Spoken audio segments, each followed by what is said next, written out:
Hello बच्चों, आप सभी का स्वागत है सरकार क्लासेस के यूट्यूब चैनल में। बच्चों, आज से हम लोग अर्थमेटिक प्रोग्रेशंस के चैप्टर को पढ़ेंगे। चलिए मेरे साथ शुरुआत करते हैं। अरिथमेटिक प्रोग्रेशन में हमारा जो सबसे पहला पॉइंट है जिसको हम लोग को डिस्कस करना है वो है सीक्वेंस। तो ये जो सीक्वेंस है, इस वर्ड से हम लोग पहले से भी परिचित है, हम लोग पहले से भी इस वर्ड को जानते हैं, लेकिन आज हम लोग मैथमेटिकली इस सीक्वेंस को देखेंगे और समझेंगे कि सीक्वेंस का मतलब क्या होता है। N arrangement of numbers. Arrangement मतलब क्या होता है बच्चों? अरेंजमेंट मतलब होता है सजाना। तो किसको सजाना है? एन अरेंजमेंट ऑफ नंबर्स, इसका मतलब नंबर्स को सजाना है। N arrangement of numbers in a definite order. Definite order का मतलब क्या होता है? सही क्रम में सजाना, सही तरीके से सजाना। तो an arrangement of numbers in a definite order according to some rule, इसका मतलब किसी रूल के अनुसार, किसी रूल के अनुसार, किसके अनुसार? किसी रूल के अनुसार जब हम लोग नंबर्स को अरेंज करते हैं किसी खास ऑर्डर में, किसी खास ऑर्डर में, तो फिर क्या बनता है? सीक्वेंस बनता है। तो क्या बनता है? सीक्वेंस बनता है। तो इसका मतलब फिर से हम लोग एक बार समझ लेते हैं कि जब भी हम लोग नंबर्स को, किसको? नंबर्स को क्या करते हैं? किसी खास ऑर्डर में, डिफिनिट ऑर्डर में अरेंज करते हैं। क्या करते हैं? अरेंज करते हैं। किसके अनुसार अरेंज करते हैं? किसी खास रूल के अनुसार। तो फिर क्या बनता है? सीक्वेंस बनता है। क्लियर? अब देखिए नीचे कुछ एग्जांपल्स दिए गए, उसके द्वारा समझते हैं। यहाँ पर 1 2 3 4 ये किसी न किसी रूल को फॉलो कर रहा है और अरेंजमेंट ऑफ नंबर है किसी ऑर्डर में, एक डिफिनिट ऑर्डर में है, इसीलिए ये किसका एग्जांपल है? सीक्वेंस का। यहाँ पर आप देख पा रहे हैं 3 6 9 है। ये जो 3 6 9 सो ऑन है, ये क्या बतलाता है? ये बतलाता है पहली बात कि पहला ये नंबर्स का अरेंजमेंट है। दूसरा बात ये बतलाता है कि किसी डिफिनिट ऑर्डर में है। ऑर्डर आप देख पा रहे हैं कि असेंडिंग ऑर्डर में है, जा रहा है 3 6 9 आगे की ओर बढ़ रहा है और किसी न किसी रूल को ये फॉलो कर रहा है, इसीलिए ये किसका एग्जांपल है? सीक्वेंस का। अब यहाँ देखिए तीसरा एग्जांपल में सबसे पहले है -2 -11 -20। तो ये देख रहे हैं ये किसी न किसी खास ऑर्डर को फॉलो कर रहा है, ये किसी न किसी खास रूल को फॉलो कर रहा है, इसीलिए किसका एग्जांपल है? सीक्वेंस का। यहाँ देखिए 1/3 है, 1/5 है और यहाँ 1/7 है और ये सो ऑन है। इसका मतलब ये आगे की ओर बढ़ते ही जा रहा है। इसका मतलब है ये जो नंबर्स का अरेंजमेंट है ये किसी किसको फॉलो कर रहा है? रूल को फॉलो कर रहा है। ये किसका एग्जाम्पल है? सीक्वेंस का एग्जाम्पल है। तो बच्चों आप लोग सीक्वेंस समझ गए कि किसी रूल को फॉलो करते हुए किसी खास ऑर्डर में जब हम लोग नंबर्स को अरेंज करते हैं तो उसको क्या कहते हैं? सीक्वेंस कहते हैं। तब जो बनता है उसे क्या कहते हैं? सीक्वेंस कहते हैं। बच्चों अब देखिए हमारा जो इंपॉर्टेंट टॉपिक है अभी अरिथमेटिक प्रोग्रेशन का एक हिस्सा है, ये है प्रोग्रेशन। तो सबसे पहले आप देखते हैं प्रोग्रेशन किसको कहते हैं? प्रोग्रेशन किसको कहते हैं बच्चों? प्रोग्रेशन का मतलब होता है particular type of sequence is known as progression. इसका मतलब खास प्रकार के सीक्वेंस को हम लोग किस नाम से जानते हैं? प्रोग्रेशन के नाम से जानते हैं। ऐसे तो बहुत सारे सीक्वेंस होंगे, लेकिन उन सीक्वेंसेस में जो खास प्रकार के सीक्वेंस होते हैं उनको क्या कहते हैं? प्रोग्रेशन कहते हैं। ठीक है ना? समझ। अब देखिए बच्चों, on the basis of pattern there are mainly 3 kinds of progression. इसका मतलब पैटर्न के बेसिस पर, पैटर्न के आधार पर, खास प्रकार के सीक्वेंस के आधार पर प्रोग्रेशन कितने प्रकार के होते हैं? 3 प्रकार के। पहला है अरिथमेटिक प्रोग्रेशन जो हम लोग को पढ़ना है, दूसरा होता है ज्योमेट्रिक प्रोग्रेशन, ठीक है, और तीसरा होता है हार्मोनिक प्रोग्रेशन। आइए बच्चों हम लोग अरिथमेटिक प्रोग्रेशन के डेफिनेशन को समझते हैं। ठीक है, कहता है a sequence in which each term is obtained by adding. इसका मतलब ऐसा सीक्वेंस जिसमें प्रत्येक टर्म प्राप्त किया जाता है जोड़ करके। क्या जोड़ करके? Bye fixed number. एक फिक्स्ड नंबर जोड़ करके क्या किया जाता है? प्राप्त किया जाता है। वो जो फिक्स्ड नंबर वो निगेटिव भी हो सकता है और पॉजिटिव भी हो सकता है। तो इसका मतलब है कि ऐसा सीक्वेंस, यहां तक जो समझे हैं, इसका मतलब है ऐसा सीक्वेंस जिसमें प्रत्येक टर्म प्राप्त किया जाता है, यानी कि प्रत्येक टर्म, सीक्वेंस में तो बहुत सारे टर्म होंगे, तो उसमें से प्रत्येक टर्म को प्राप्त किया जाता है by adding a fixed number, एक फिक्स्ड नंबर जोड़ करके। ठीक है, चाहे वो नंबर निगेटिव भी हो सकता है और पॉजिटिव भी हो सकता है। To the preceding term. अच्छा, प्रीसीडिंग मतलब क्या होता है? पीछे वाला टर्म। इसका मतलब है अरिथमेटिक प्रोग्रेशन बनाने के लिए जो है पीछे वाले टर्म में क्या करना पड़ेगा? कुछ ना कुछ जोड़ना पड़ेगा। क्या करना पड़ेगा? कुछ ना कुछ जोड़ना पड़ेगा, तभी जा करके क्या होगा? अगला टर्म प्राप्त होगा। Except the first term, except the first term. क्यों कहा गया एक्सेप्ट द फर्स्ट टर्म? क्योंकि फर्स्ट टर्म के पीछे कोई भी टर्म होगा ही नहीं, तो फिर ये जो फर्स्ट टर्म है उसको हमको अपने मन से लेना होगा। मान लीजिए अब एग्जांपल, यहाँ फर्स्ट टर्म आपका हो गया यहाँ पर 2, फर्स्ट टर्म क्या है यहाँ पर 2। अब देखिए इस फर्स्ट टर्म में, ये जो फर्स्ट टर्म है, इस फर्स्ट टर्म में जब आप एक डिफिनिट नंबर, तो हम वो डिफिनिट नंबर ले लेते हैं 3। यदि आप 3 ऐड करते हैं, कितना ऐड करते हैं? 3 ऐड करते हैं तो आपको कितना आता है? तो हमको आ जाता है आपको 5। तो अब देखिए इसका मतलब मेरा जो सेकेंड टर्म है वो कितना है? 5 है। ठीक है, अब जो हम अगला टर्म निकालें फिर से 3 ऐड करेंगे। कितना ऐड करेंगे? 3 ऐड करेंगे तो हमको कितना आ जाएगा? 8 आ जाएगा। कितना आ जाएगा हमको? 8। तो अब एक बात बताते हैं, ये जो 8 आया है हमको, ये जो 8 आया है ये कौन सा टर्म है? ये तीसरा टर्म है। तो इस टर्म का प्रीसीडिंग टर्म कौन है? ये 5 है। ये कौन सा है? 5 है। तो डेफिनेशन समझिए अब, a sequence in which each term is obtained, ऐसा सीक्वेंस जिसमें प्रत्येक टर्म प्राप्त किया जाता है by adding a fixed number, एक फिक्स्ड नंबर ऐड करके। तो देखिए फिक्स्ड नंबर ऐड किए हैं, ठीक है, by adding a fixed number, negative और पॉजिटिव, चाहे वो नंबर निगेटिव भी हो सकता है और पॉजिटिव भी हो सकता है। यहाँ पर हम +3 लिए हैं तो +3 ऐड किए हैं टू द प्रीसीडिंग टर्म। किस में ऐड करेंगे? प्रीसीडिंग टर्म में ऐड करेंगे, except the first term, first term को छोड़ करके। इसका मतलब फर्स्ट टर्म के पीछे तो कोई टर्म है ही नहीं।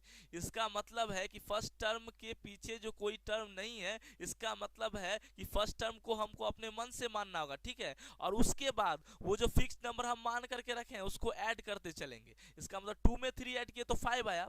अब जो अगला टर्म आएगा उस अगला टर्म का प्रीसीडिंग टर्म कौन है? 5। इसका मतलब अब जो है किस में ऐड करेंगे? 5 में ऐड करेंगे 3। अब जो है हमको अगला टर्म यदि निकालना है तो कितना ऐड करेंगे? 8 में 3 ऐड करेंगे तो कितना आ जाएगा?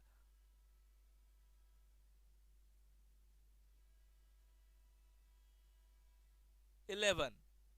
ठीक है, 11। तो इस तरह से जो है, इस तरह से जो हम लोग सीक्वेंस बनाते हैं कि पहले टर्म को छोड़ करके, पहले टर्म को छोड़ करके उसके बाकी के टर्म्स को निकालने के लिए किसी फिक्स्ड नंबर को क्या करते चलते हैं? पिछले वाले टर्म में ऐड करते चलते हैं। 2 में 3 ऐड करेंगे तो 5, फिर 5 में 3 ऐड करेंगे तो 8, 8 में 3 ऐड करेंगे तो 11। इसका मतलब इसी तरह से हम लोग यदि प्रीसीडिंग टर्म में क्या करते जाए, आगे जोड़ते चले जाए, तो हम लोग को अगला टर्म क्या होते जाएगा? निकलते जाएगा। और ये क्या हो सकता है? कंटिन्यूअस चल सकता है, जहां तक हम लोग चाहे वहां तक क्या कर सकते हैं? निकाल सकते हैं। या अनंत रूप से आगे बढ़ते रहेगा, इन्फिनाइट रूप से आगे बढ़ता रहेगा। ठीक है ना, ये समझ गए कि अब अर्थमेटिक प्रोग्रेशन क्या है। अब देखिए बच्चों, हम लोग इसी बात को दूसरे तरह से समझते हैं। चलिए देखिए बच्चों, यहां पर दूसरा डिफिनेशन आपको कहता है ए सीक्वेंस, एक सीक्वेंस है। किस तरह से है? A1 A2 A3 A4 so on AN तक है। इसका मतलब है हमको यहाँ पर लास्ट टर्म जो है मालूम है, ये कौन सा टर्म ले लिया है? AN। इसका मतलब गिन सकते हैं 1 2 3 4 सो ऑन N तक, यहाँ लास्ट में N है, इसका मतलब N टर्म्स है। ठीक है, तो a sequence A1 A2 A3 A4 so on AN is called an arithmetic progression. इसको हम लोग अर्थमेटिक प्रोग्रेशन कहेंगे कब? If there exist a constant number. इसका मतलब एक कांस्टेंट नंबर इस तरह से होता है, किस तरह से होता है कि पहला टर्म यदि A1 है, पहला टर्म क्या है? यदि A1 है और दूसरा टर्म यदि A2 है, तो A2 कैसे निकलेगा? पहले टर्म में एक उस कांस्टेंट टर्म को जोड़ करके, उस कांस्टेंट टर्म में जब पहले टर्म को जोड़ देंगे तो A2 निकल जाएगा। उसी तरह से तीसरा यानी A3, तीसरा टर्म कैसे निकलेगा? जब हम लोग इससे पहले वाले टर्म में यानी A2 में किसको जोड़ देंगे? उस कांस्टेंट टर्म को, उस फिक्स्ड नंबर को। हम लोग इसके पीछे वाले डेफिनेशन में कांस्टेंट टर्म का दूसरा नाम क्या लिखे थे? Fixed number. याद आया? हम लोग क्या लिखे थे? Fixed number. ठीक है, कौन सा नंबर लिखे थे? फिक्स्ड नंबर लिखे थे। हम लोग चौथा टर्म निकालने जाएंगे, अगला टर्म निकालने जाएंगे, तो पिछला जो टर्म है, प्रीसीडिंग जो टर्म है, उसमें किसको ऐड कर देंगे? कांस्टेंट टर्म को ऐड कर देंगे या फिर फिक्स्ड नंबर को ऐड कर देंगे, तो हमको अगला टर्म आ जाएगा। ठीक है, तो अब एक बात देखिए, इसी तरह से ये बढ़ते जाएगा A4 A5 A6 A7 और लास्ट टर्म मेरा AN है। क्या है, ए एन है, क्या है, ए एन है। तो ए एन जो है, ए एन कैसे निकलेगा, ए एन निकलेगा इसके पीछे वाला टर्म में डी जोड़ देने पर, यानी वही डी मतलब क्या है, डी, अच्छा डी मतलब क्या है, कांस्टेंट टर्म है, फिक्स्ड वैल्यू है, वही डी है यहाँ पर। तो अब इस डी को किस में ऐड करेंगे, इसके पीछे वाला टर्म, पीछे वाला टर्म क्या होगा, एन से पहले आता है एन माइनस वन, इसका मतलब है ए एन माइनस वन इसका पीछे वाला टर्म होगा, उसमें जब हम लोग डी जोड़ देंगे तो क्या बन जाएगा हमको, वो ए एन बन जाएगा। तो इस तरह से यदि एक सीक्वेंस है, प्रत्येक अगला टर्म जो है पिछले टर्म में कांस्टेंट टर्म को जोड़ने पर बनता है, तो फिर उस सीक्वेंस का नाम क्या होता है, अर्थमेटिक प्रोग्रेशन होता है। ठीक है बच्चों, अब देखिए हम लोग एक वर्ड का प्रयोग किए थे, कांस्टेंट नंबर या फिर फिक्स्ड नंबर। तो कांस्टेंट नंबर या फिर फिक्स्ड नंबर जिसको कहते हैं ना, वो जो कांस्टेंट नंबर और जो फिर फिक्स्ड नंबर होता है उसका एक नाम होता है, उसका नाम क्या होता है, कॉमन डिफरेंस। क्या नाम होता है, कॉमन डिफरेंस। इसका मतलब है कि इस डी को क्या कहेंगे, कॉमन डिफरेंस कहेंगे, किसका, एपी का।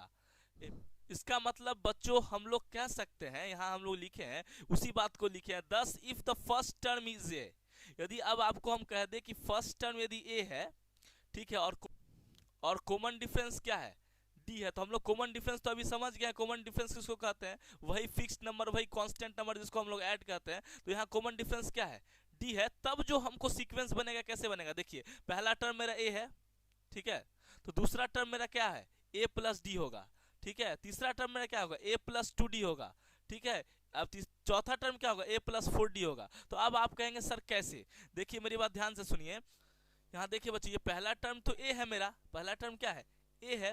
अब दूसरा टर्म क्या है मेरा, ए प्लस डी। तो आप जानते हैं कि दूसरा टर्म कैसे निकलता है, पहले टर्म में जब आप किसको ऐड कर देते हैं, कॉमन डिफरेंस को ऐड कर देते हैं, तो आपको दूसरा टर्म आ गया।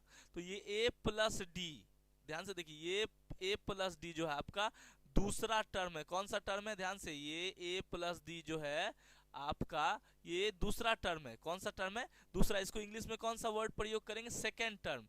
ए प्लस डी जो है ये कौन सा टर्म है, सेकेंड टर्म है, ठीक है।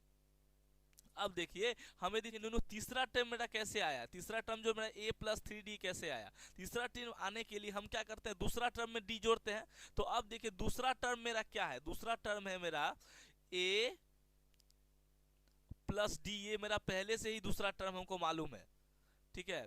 अब इसी में हम लोग को क्या जोड़ना है, एक और डी जोड़ना है।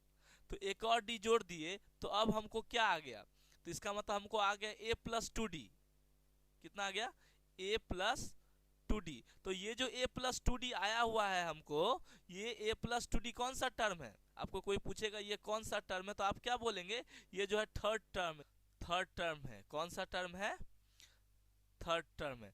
अच्छा देखिए नूनू, अब जो हमारा चौथा टर्म है, यानी कि चौथा टर्म क्या है, ए प्लस थ्री डी है। तो ए प्लस थ्री डी कैसे आया, तो पिछला जितना भी टर्म है, पिछला टर्म कौन सा है, ए प्लस टू डी। इस टू डी में क्या ऐड होता है, कांस्टेंट टर्म ऐड होता है। तो कांस्टेंट टर्म हमारा कितना है, कांस्टेंट टर्म तो हमारा क्या है, डी ही है। तो ए प्लस टू डी में जब आपको क्या एक और डी ऐड हो जाएगा, तो आपको क्या आएगा, आपको आएगा ए प्लस थ्री डी। तो अब आप शायद ये समझ गए होंगे कि किस प्रकार से हम अगला टर्म निकाल सकते हैं और क्यों ये ए प्लस टू डी और ए प्लस थ्री डी लिखे। अब एक बात बताइए, अब एक बात समझिए कि पहला टर्म मेरा था ए था, क्या था, ए था, ठीक है। अब मेरा दूसरा टर्म क्या है, ए प्लस डी, ठीक है। अब मेरा तीसरा टर्म क्या है, ए प्लस टू डी।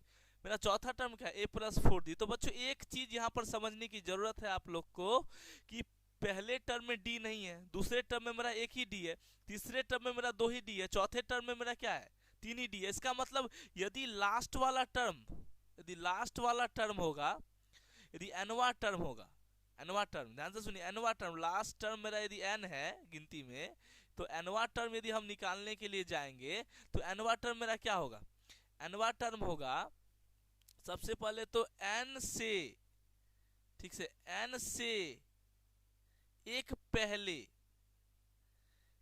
ठीक, एन से एक कम, एन से एक कम डी क्या होगा, एन से एक कम डी होगा n minus one into d, क्या होगा, n minus one into d. ये बात समझ में आई ना आप लोग को, क्यों, क्योंकि देखिए जब टर्म दूसरा था, जब यहाँ पर मेरा टर्म जो है दूसरा टर्म था तो डी एक ही तो था। यहाँ जब जब तीसरा टर्म था डी का संख्या मेरा कितना था, 2 था, एक कम, टर्म से एक कम डी रहता है। जब मेरा चौथा टर्म था तो डी का संख्या कितना था, 3। इसका मतलब जब एनवा टर्म होगा तो उससे एक कम डी होगा, इसका मतलब n minus one into d होगा। बात समझ में आ गई। तो इस तरह से क्या देखे हम कि यदि फर्स्ट टर्म ए है, कॉमन डिफरेंस क्या है, डी है, तो फिर पहला टर्म ए होगा, दूसरा टर्म ए प्लस डी होगा, तीसरा टर्म ए प्लस 2d होगा, चौथा टर्म ए प्लस 4d। ध्यान दीजिए अब चौथा टर्म बोले हैं लेकिन डी जो है एक कम है, 3d है। तो यदि एनवा टर्म, यहाँ ये एनवा टर्म का वैल्यू, यदि एनवा टर्म बोले तो क्या होगा, A plus N minus one into D. ठीक है। और क्या, इसी सीरीज को A plus D, A plus 2d, A plus 3d, so on, A plus N minus D को हम लोग अर्थमेटिक प्रोग्रेशन कहते हैं। कितना टर्म वाला, एन टर्म्स वाला। ठीक है। तो आप इसको डेफिनेशन के रूप में भी यूज कर सकते हैं और याद रख सकते हैं। तो आप कैसे कहेंगे कि if a is the first term and d is the common difference, then a plus D, A plus 2d, a plus 3d, so on, a plus n minus d is an arithmetic progression of nth term। तो आइए बच्चों हम लोग example के द्वारा समझने का प्रयास करते हैं। यदि आपको फर्स्ट टर्म दिया हुआ है, ठीक है, और कॉमन डिफरेंस दिया हुआ है, तो आप सेकेंड टर्म कैसे निकालते हैं, थर्ड टर्म कैसे निकालते हैं और प्रोग्रेशन कैसे बनाते हैं। ठीक है। तो सेकेंड टर्म आप कैसे निकालेंगे, सेकेंड टर्म निकालने के लिए आप क्या करेंगे, जो आपको फर्स्ट टर्म है उसमें आप कॉमन डिफरेंस को ऐड कर देंगे। तो 2 प्लस 3 कितना होता है, आप जानते हैं 2 प्लस 3 कितना होता है, 5 होता है। तो ये हमारा हो गया सेकेंड टर्म। अब थर्ड टर्म कैसे निकलेगा, थर्ड टर्म निकलेगा आप सेकेंड टर्म में इसको ऐड कर देंगे, कॉमन डिफरेंस को ऐड कर देंगे। तो 5 प्लस आप 3 करेंगे तो 5 प्लस 3 कितना हो जाएगा, आपको 8 हो जाएगा। ये तो हमारा कौन सा टर्म निकल गया, थर्ड टर्म निकल गया। यदि फोर्थ टर्म निकालना तो कैसे करेंगे, आप 8 में किसको ऐड कर देंगे, 3 को ऐड कर देंगे। तो आपको क्या आ जाएगा, आपको आ जाएगा 11, और यही 11 जो है किसका वैल्यू होगा, फोर्थ टर्म का। अब देखिए नूनू, एक बात हम बताए हुए थे, आपको ध्यान में देना चाहिए था कि ये तो हम लोग प्रीसीडिंग टर्म में जोड़ते हुए जा रहे हैं, तो आपको आ गया फोर्थ टर्म। यदि आपको 20th टर्म निकालना हो तो फिर आप क्या करेंगे, तो 20th टर्म निकालने के लिए आपको 19th टर्म चाहिए, डेफिनेटली चाहिए। तो 19th टर्म आप कैसे निकालेंगे, आप जानते हैं, क्या जानते हैं, हम लोग अभी पीछे पढ़े हैं कि 20th टर्म निकालने के लिए क्या करते हैं, ए में, ए कितना है मेरा, ए है 2, ठीक है। ए में किसको जोड़ते हैं, ए में जोड़ते हैं ए, ठीक है। तो एनवा से ठीक एक पहले वाला टर्म, यानी कि 20वां से, यहाँ पर एन की जगह है 20, 20वां टर्म निकालना, तो 20 से ठीक एक पहले क्या होता है, 20 से ठीक एक पहले होता है 19। ध्यान से सुनिए, 20 से ठीक पहले होता है 19। इसका मतलब हो गया कि 20 से एक ठीक पहले 19 हो गया, और 19 में हम किससे गुना करेंगे, तो कॉमन डिफरेंस से गुना करेंगे। कॉमन डिफरेंस मेरा कितना है, 3। समझ गए। तो इसका मतलब ये हो जाएगा हमारा कौन से टर्म का वैल्यू, 20वां टर्म का वैल्यू। इसका मतलब 2 और प्लस 2 प्लस 19 3 होता है 57, 57, ठीक है। और 2 में जब 57 ऐड होगा तो हमारा क्या आ जाएगा नूनू, 59 आ जाएगा। इसका मतलब आपको ये निकल गया कि 20th टर्म का वैल्यू क्या होगा। अब एक बात बताते हैं, आपको nth टर्म निकालना है, तो nth टर्म कैसे निकालेंगे, पहले तो a लिखेंगे, a हो गया आपका 2, ठीक है, प्लस n से ठीक एक पहले, तो हमको n का वैल्यू तो नहीं मालूम है,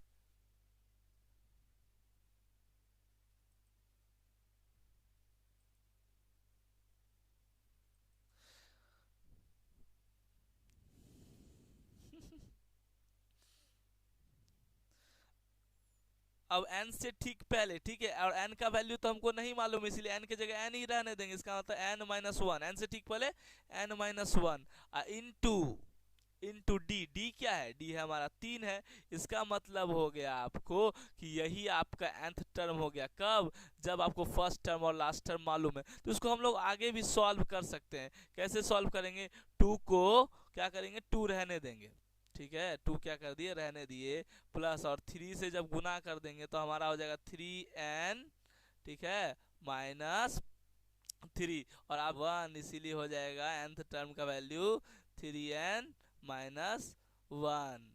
ठीक है, अब देखिए इस तरह से जो हमको सीक्वेंस आने वाला है या प्रोग्रेशन आने वाला है क्या होगा। पहला टर्म है आपका 2, ठीक, उसके बाद आपका दूसरा टर्म है 5,